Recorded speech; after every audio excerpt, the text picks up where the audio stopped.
हाँ, एक कंप्लेंट लिखवानी थी जी। बोलो क्या हुआ? बिजली नहीं आ रही। बिजली नहीं आ रही? हाँ, बिजली नहीं आ रही। हाँ, तो बिजली तो तभी आएगी ना जब हम छोड़ेंगे। अच्छा, आप लोगों ने पकड़ रखी है? अरे नहीं नहीं, हमने पकड़ नहीं रखी, हमने अभी छोड़ी नहीं है। अरे यही तो मैं कह रहा हूँ, जब आपने छोड़ी नहीं है तो इसका मतलब पकड़ रखी है ना। अरे नहीं भाई, अरे बिजली कोई कैसे पकड़ सकता है, हैं? अरे हमने छोड़ी नहीं है अभी। अरे जब आपने पकड़ नहीं रखी तो फिर क्यों नहीं आ रही? अरे आप समझ नहीं रहे हो कि दीपावली का सीजन। अरे यही तो हम कह रहे हैं, समझ तो आप नहीं रहे हो। दीपावली का समय है, बिजली चाहिए।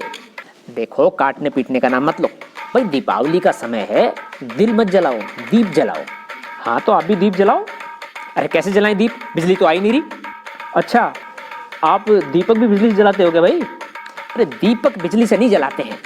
देखो, दीपक जलाने के लिए दिया सलाई चाहिए, और दिया सलाई ढूंढने से मिलेगी ना, और बिना बिजली के दिया सलाई ढूंढेंगे कैसे? इसलिए बिजली छोड़ो। अरे हमने बिजली नहीं पकड़ रखी है, बिजली नहीं पकड़ रखी तो फिर क्यों नहीं आ रही? आपने पकड़ रखी है क्या बिजली?